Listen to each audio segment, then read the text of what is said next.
Esta segunda parte do Fora do Jogo será totalmente dedicada ao futebol distrital.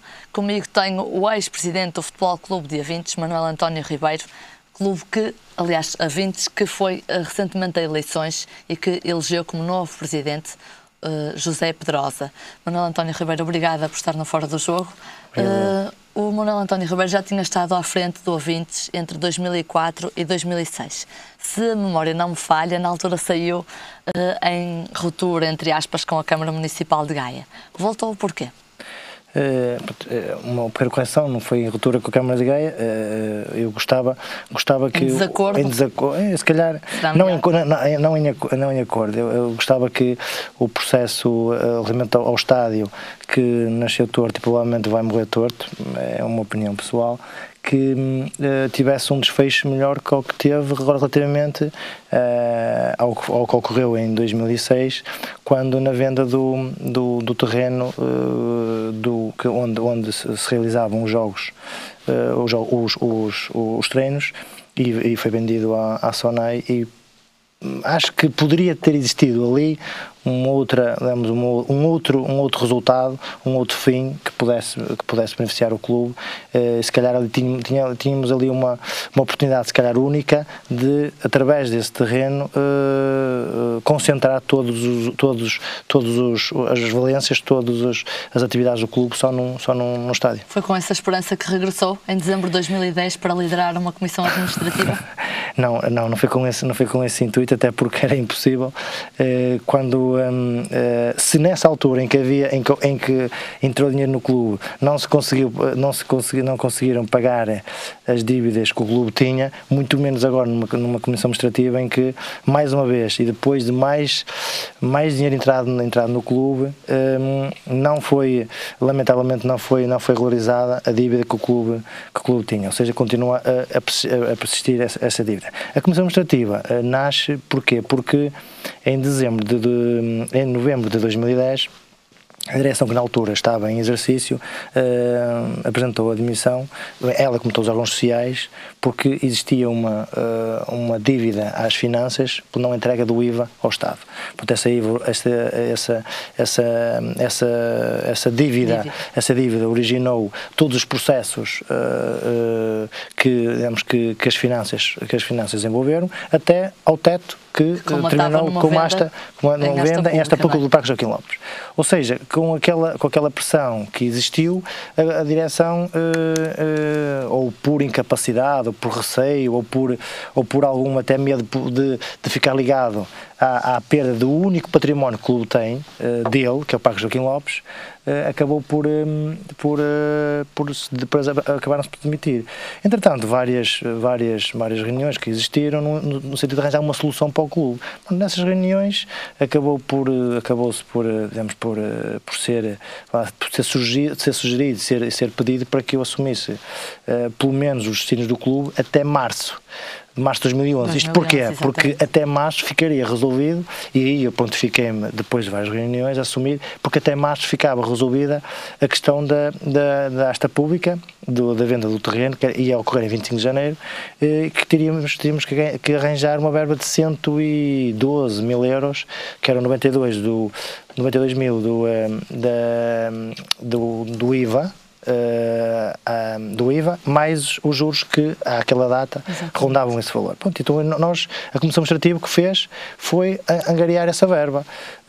Os 59 mil e alguns mil euros, consegui que a Câmara disponibilizasse uma verba que, no âmbito da venda do terreno, que ainda existia a ser entregue no protocolo ao Avintes, e a seguir mobilizei 12 credores, em que esses 12 credores emprestaram 5 mil euros cada um, e que, digamos, esse empréstimo mais o da Câmara, conseguimos ter o dinheiro suficiente para anular a asta pública do Parque Joaquim Lopes, restituindo, digamos, a propriedade do clube às suas origens. Ao seu dono, não é? Ao seu dono. Junto dos mídias, o seu mandato ficou marcado por um longo período de blackout total da equipa sénior e de tudo aquilo que envolvia o clube. O que é que o levou a tomar esta decisão? Eu falava um bocadinho com uma pessoa, antes de entrar aqui para os estúdios, que me perguntava o motivo desta posição.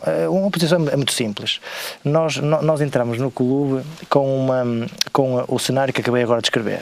Um cenário difícil, um cenário duro, um cenário que ninguém quis, ou seja, nós tomámos conta de uma instituição que ninguém queria tomar e tomámos conta de um processo que não existia grandes novidades, grandes obras, grandes iniciativas que pudesse ser divulgado. Ora, a opção que a direção tomou, e quanto a mim, bem, se fosse hoje voltava a fazê-lo, até porque acho que deve existir uma comunicação posterior.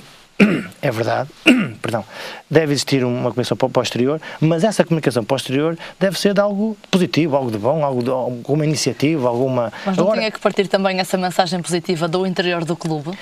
Ou seja, a mensagem positiva que poderia passar cá para fora era dizer que se nós eventualmente íamos fazer uma aposta para subir divisão, íamos fazer uma aposta para construir algo, íamos fazer uma aposta na formação, algo do género. Ou seja, como nós estávamos concentrados, preocupados com algo que todos os dias, quase diariamente chegariam ao clube, que era a relação que os credores, todos legitimamente, digamos, insurgiam, pedindo contas, nós decidimos que, até para manter o plantel unido, para manter um plantel imperturbável, que a comunicação posterior fosse uma comunicação simples, básica, para não criar grandes... Porque não foi fácil, e com isso assumo a minha mágoa, e daí foram heróis, dizer àqueles jogadores que durante algum tempo, alguns anos, alguns deles, ganharam no clube determinados valores e que com a nossa entrada passaram a ser ressarcidos de zero, praticamente zero. Mas isso não era muito diferente daquilo que acontece em muitos clubes, nomeadamente no contexto desportivo gaiense, não é? Ora, gaiense e até não só. Exatamente. Mas muito bem, esse aspecto é um aspecto fantástico que deve ser realçado. Isto porquê? Hoje, por isso é que eu cada vez mais critico a falta de verdade esportiva. Não pode existir verdade esportiva enquanto existirem dirigentes, e existem bons dirigentes, existem excelentes dirigentes, mas enquanto existirem dirigentes que prometem mundos e fundos, não é? Depois não compram. Tentam, digamos, cativar os melhores jogadores, as melhores mais-valias, para que com o intuito de poderem pagar determinadas verbas, e depois não cumprem. O que é que originam? Originam que aqueles clubes que, digamos que o caso, eu falo por causa do ouvintes até o domingo passado, foi quando nós cessamos as funções, nós cumprimos escrupulosamente tudo o que nós dissemos que fazíamos, nós fizemos. O que nós dissemos que dávamos, nós demos. E isto só há verdade desportiva quando estiver todos ao mesmo nível. Ou seja, se eu tenho um orçamento de 100, só posso gastar 40. Saiu, portanto, de cabeça levantada? 100%. Tenciona voltar? Eu não faço intenções de voltar, até porque eu tenho que fazer intenções de gerir a minha vida, gerir o meu lar, gerir a minha carreira profissional, e toda esta, entre aspas, se é que se pode dizer, a carreira voluntária e associativa, não deve ser, na minha opinião, não deve ser, até porque estou ligado a outras instituições, também de voluntariado e do mundo associativo. O mundo associativo não deve ser encarado, na minha opinião, como digamos, uma conquista. Não, as pessoas devem não devem servir dessa causa, devem servir essas causas. Eu estive sempre que estive no A20, sempre que estive noutras coletividades, eu não me servi delas, ou seja, servi-as da melhor forma que sei e da melhor forma que pude. Estas eleições ficaram marcadas também por uma abstenção na ordem dos 92%. O que é que, na sua opinião, se ficou a dever este número tão expressivo? Expressivo, exatamente.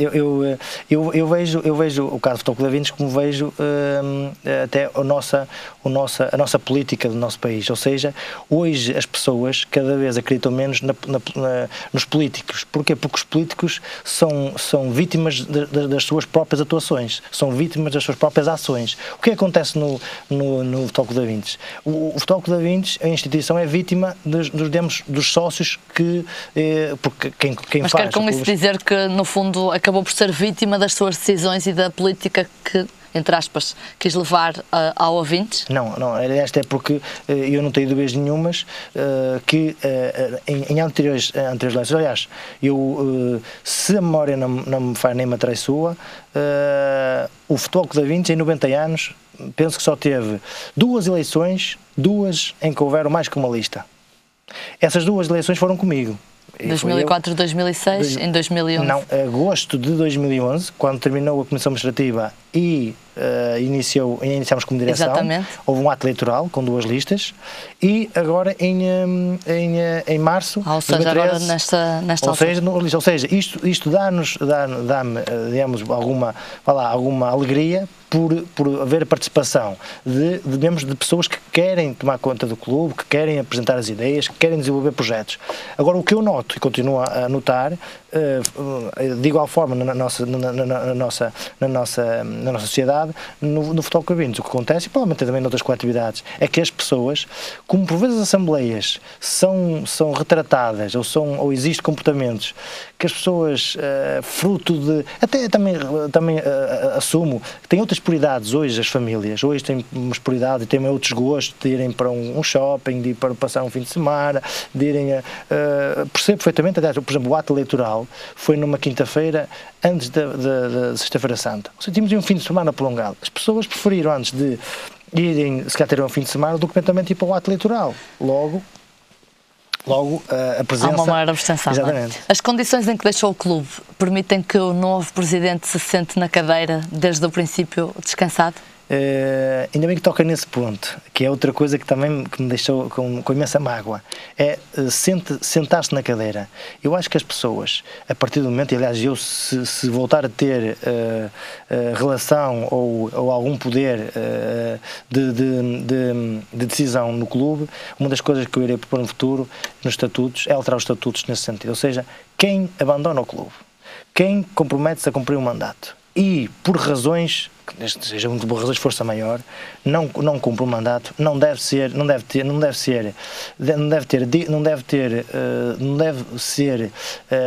a possibilidade de voltar a representar a instituição. Ou seja, porque não faz sentido hoje em dia, até porque os diretores têm que ser exemplos para aqueles quase 300 atletas. Porque se eu sou um atleta, o Futebol Clube da Vintes tem que ser encarado como uma escola.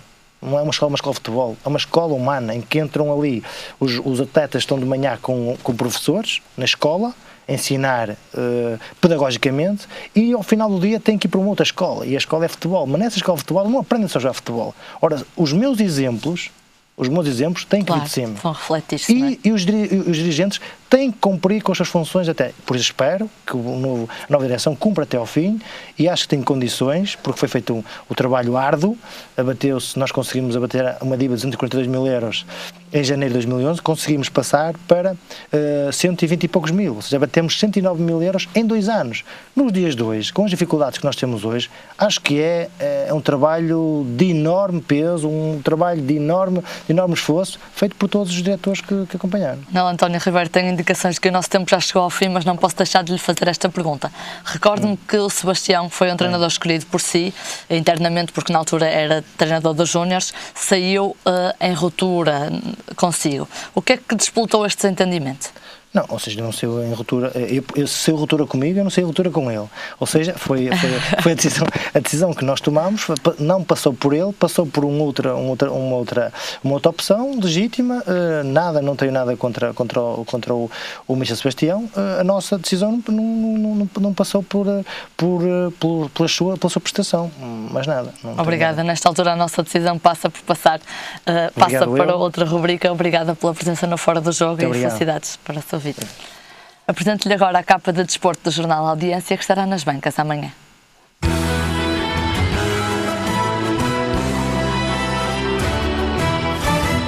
Podemos ver que o grande destaque fotográfico está relacionado com o Clube Desportivo do Marco, que assinalou 86 anos com mágoa e se queixa do esquecimento por parte da Câmara Municipal de Gaia. Uma notícia que pode ser lida nas páginas 2 e 3.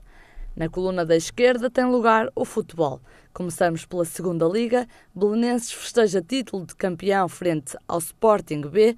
É o título da subida da equipa de Belém ao escalão principal do futebol nacional. Na segunda divisão, Padroense e Infesta não conseguem manutenção e na terceira nacional, Grijó recupera e mantém o sonho da subida. Notícias que podem ser lidas na página 5. Já na página 4 podem ser acompanhados os comentários do futebol distrital. Canelas 2010 com os 2 pés na primeira distrital, Pruzinho perde e confirma descida à primeira distrital e Valadares prepara-se para o jogo decisivo contra o São Félix, são as chamadas à capa relacionadas com os campeonatos da Associação de Futebol do Porto. Ainda na coluna da esquerda, mas em baixo, tem lugar o desporto motorizado.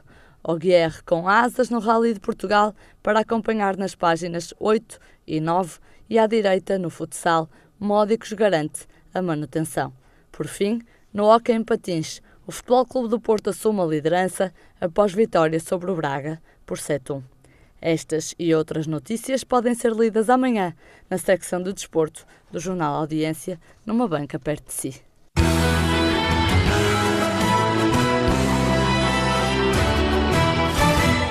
Tempo agora para os destaques do futebol distrital com Johnny Lino. Boa noite, Johnny. Boa noite, Tânia. Começamos pela divisão de honra, que a 5 jornadas do final fica marcada, por exemplo, neste fim de semana, pelo encontro Hermesinde-Sobrado, que foi interrompido aos 60 minutos. Sim, antes de mais, boa noite a todos os telespectadores. Só a ordem do jogo é que está ao contrário, foi Sobrado e Hermesinde. Portanto, isto é mais um jogo que não chega ao fim, e este ano a Associação de Futebol do Porto tem sido pródiga nesse sentido, tem acontecido muitas vezes estas situações. Ainda há casos pendentes para resolver, já acontecidos em jornadas anteriores, mas foi mais uma vez aquilo que tem acontecido sempre nestas situações. Portanto, os jogadores envolveram-se em cenas de violência e o árbitro, neste caso o Sr. Nelson Pascoal, achou que não tinha condições para continuar a dirigir o encontro e deu por terminada a partida aos 67 minutos, numa altura em que o Sobrado vencia por 1-0.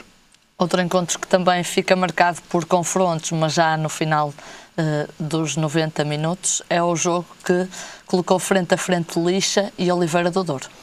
Sim, aqui neste jogo, portanto, era muito importante para o Lixa somar os 3 pontos, o que veio a conseguir, depois de uma primeira parte bastante equilibrada, onde as duas equipas disputaram bom futebol. Na segunda parte o Lixa acabou por mostrar a sua superioridade e conseguiu vencer e garantir 3 pontos muito importantes nesta fase final do campeonato. Os desacatos que houve já no final do encontro prendem-se maioritariamente com situações que são relatadas tanto pelo comunicado do Oliveira do Douro, que emitiu logo no final da partida, e também por versões de adeptos do Lixa que já tive a oportunidade de ver, algumas provocações de parte a parte, tanto da bancada para os jogadores como dos jogadores para a bancada. São situações bastante complicadas, principalmente em campos difíceis e onde os adeptos são mais acérrimos na defesa da sua equipa, como é no caso do Lixa. E depois houve então este tipo de situação, que também não abona em nada ao bom desenrolar que o jogo teve durante os 90 minutos e que vem penalizar também esta jornada. Importa dizer que este jogo teve como resultado final 4-1 a favor da equipa da Lixa. Num jogo de aflitos, Johnny, Dragões Sandinenses deu um passo importante para a manutenção frente ao Sobrado. Alpendurada. Alpendurada, exatamente. Sim, era um jogo muito importante para as duas equipas, porque nesta fase final do campeonato as equipas que estão nesta zona de descida ou próximas delas jogam praticamente todas entre si. Portanto, o Dragões Sandinenses alcançou uma vitória muito importante, esteve a vencer praticamente durante quase mais de uma hora por 1-0, já muito perto do final consentiu o golo do empate, mas no último lance do encontro conseguiu os 3 pontos, que coloca a equipa na 11ª posição, já mais descansada e com uma almofada pontual de 5 pontos relativamente ao Alpendurada. Com este resultado caiu na zona de despromoção, uma vez que o Balonguense venceu o Baião por 1-0 e trocou de posições com a equipa da zona do Mar Canaveses. Foi um bom jogo de futebol, com emoção até ao fim e golos exato, como se quer neste tipo de jogos. Resta ainda destacar o papel do São Pedro da Cova, que apesar das dificuldades sentidas no interior do clube, que têm sido públicas, como salários em atraso, até poucos jogadores disponíveis para treinar durante a semana, Sim. já está no terceiro lugar, o que evidencia também um trabalho extraordinário de Sérgio Espírito Santo. Exatamente, o Sérgio Espírito Santo é um excelente treinador, é uma pessoa que trabalhou aqui em Gaia também na última época com o Leverense. Já tinha feito também um bom trabalho com o Sousense. Com o Sousense, exatamente, tinha levado inclusivamente a equipa do Sousense à terceira divisão nacional. É um excelente treinador e com os argumentos que tem está a fazer uma excelente temporada no São Pedro da Cova. A equipa até começou a perder com o Porozinho, que era uma equipa que, apesar de conseguir, caso tivesse conseguido a vitória, provavelmente não garantiria a permanência, porque este resultado até leva a equipa a descer. É a primeira equipa da divisão de honra que deixa a primeira distrital. Inclusivamente o São Pedro da Cova começou a perder e conseguiu dar a volta ao marcador já nos instantes finais, marcou o golo da vitória já em cima dos 90 minutos e consegue alcançar uma posição bastante importante no topo da classificação e que lhe permite, ou que lhe permitirá na próxima temporada disputar o campeonato da Elite Pro Nacional. Passando agora ao escalão intermédio do futebol da Associação do Porto, São Félix empatou e Valadares está cada vez mais próximo dos lugares da subida. Exatamente, e na próxima jornada jogam os dois entre si. Portanto, o Valadares visita o São Félix da Marinha, num jogo que também será muito importante e bastante aguerrido, porque o Valadares, de há umas jornadas esta parte, assumiu-se como candidato ao segundo lugar, porque o primeiro está já entregue ao Golpilhares. O São Félix da Marinha perdeu pontos frente a um adversário que também luta para se manter nesta divisão, que é o Lessa do Ali. O jogo terminou empatado a uma bola. Na próxima jornada jogam os dois entre si e vamos ver o que é que... Está ainda tudo em aberto, não é? Ficará tudo em aberto, porque caso o Valadares vença, serão 4 jornadas finais bastante intensas nesta luta pelo segundo lugar. 4 finais. Ainda esta jornada, o Vila Futebol Clube ganhou 3-1 ao Costuma.